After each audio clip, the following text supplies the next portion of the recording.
ধর্মনগর বিদ্যালয় পরিদর্শকের কার্যালয়ে ভোজন মাতাদের রান্নার প্রতিযোগিতা নিয়ে উৎসবমুখর পরিবেশ। ৩ বছরের মতো এবারও ধর্মনগর বিদ্যালয় পরিদর্শকের কার্যালয়ে অনুষ্ঠিত হয় ভোজন মাতাদের রান্নার প্রতিযোগিতা।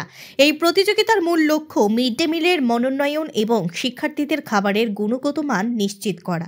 বিদ্যালয় পরিদর্শকের কার্যালয়ের অধীনস্থ 7টি সিআরসির অন্তর্গত ৬২টি বিদ্যালয় থেকে বাছাই করা ভোজন মাতারা প্রথমে সিআরসি পর্যায়ের প্রতিযোগিতায় অংশ নেন। এরপর সেখান থেকে নির্বাচিত প্রথম, দ্বিতীয় এবং তৃতীয় স্থানাধিকারীরা ব্লক ভিত্তিক প্রতিযোগিতায় অংশগ্রহণের সুযোগ পান।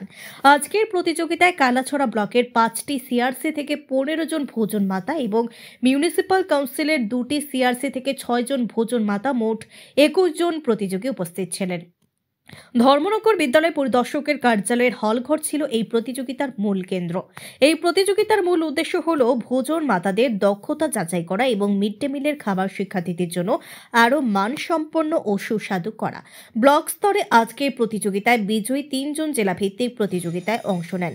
সেখানেও যারা প্রথম, দ্বিতীয় ও তৃতীয় স্থান অধিকার করবেন তারা রাজ্য পর্যায়ে প্রতিযোগিতায় যাওয়ার সুযোগ পাবেন। এখানে টোটাল 21 জন এখানে পার্টিসিপেট করেছে, আজকে করবে।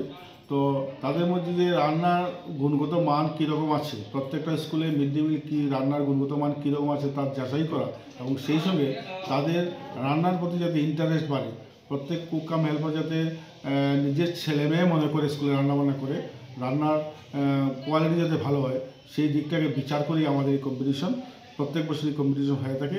তো আজকে এই কম্পিটিশনে মেইন জিনিস থাকবে আমরা প্রত্যেক সপ্তাহে 2 দিন আমরা ডিম ভাতের ব্যবস্থা করি। তো সাধারণত ডিম ভাত বাচ্চারা খেতে খুব পছন্দ করে, খিচুড়িও হয়, অনেক সবজি ভাতও হয়। তো আমরা আজকে এখানে ডিম ভাতের নিয়ে রান্নার ব্যবস্থা করেছি এবং সেই সঙ্গে থাকবে ডাল, আলু ভাজা, শীতল চাটনি। তো আমরা কম্পিটিশনের সঙ্গে সঙ্গে এখানে 6 জন জাজমেন্ট থাকবে, জাজ থাকবেন 6 জন জাজ, সেইটা জাজমেন্ট করবেন। এখানে ফার্স্ট সেকেন্ড যারা হবে তাদেরকে নিয়ে আবার ডিস্ট্রিক্ট লেভেল কম্পিটিশন হবে কুকদের নিয়ে।